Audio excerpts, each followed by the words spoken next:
Good morning, everybody. Today I'm reading Matthew 26:12 to 14.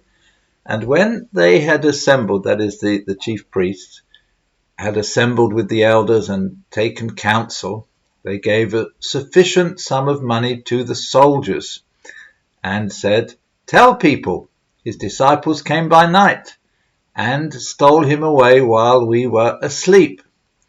And if this comes to the governor's ears, we will satisfy him and keep you out of trouble."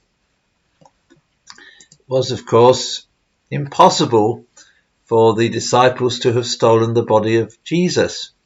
The chief priests themselves had made it impossible by demanding that Pilate seal the grave of Jesus and set a guard outside the tomb.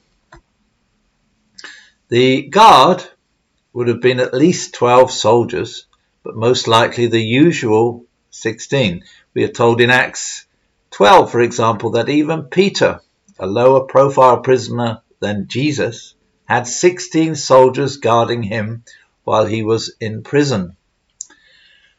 While it is true that at any one time some of the soldiers would have been asleep, after all they were doing 24-hour shifts, it was not credible that all the soldiers could have been asleep.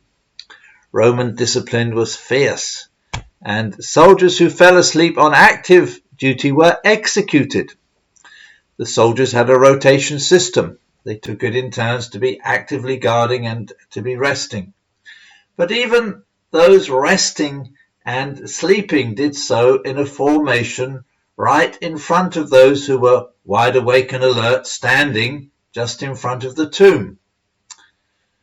But even if it turned out that these were the most lax soldiers in the history of the Roman army, and they had all nodded off, the disciples would have had to climb over the sleepers without disturbing them, remove the seal, roll away the very heavy stone, avoiding the soldiers as they did so, all without a single soldier waking up.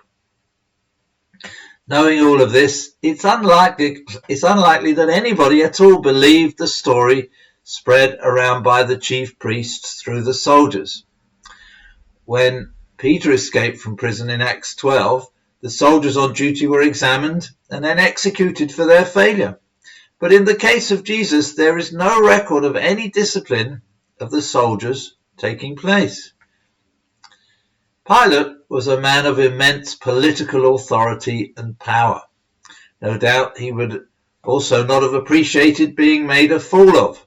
His prisoner had escaped, and the worst of it was that the prisoner had been dead at the time. He could easily have hunted down the disciples and thoroughly, i.e. brutally, interrogated them and recovered the body, especially considering that within a few weeks these same disciples were preaching quite openly in Jerusalem. Why didn't he? He didn't believe the tale of the stolen body either. The body was not recoverable. Jesus Christ had risen from the dead. He was not dead. He was and is alive. Amen. Have a great day.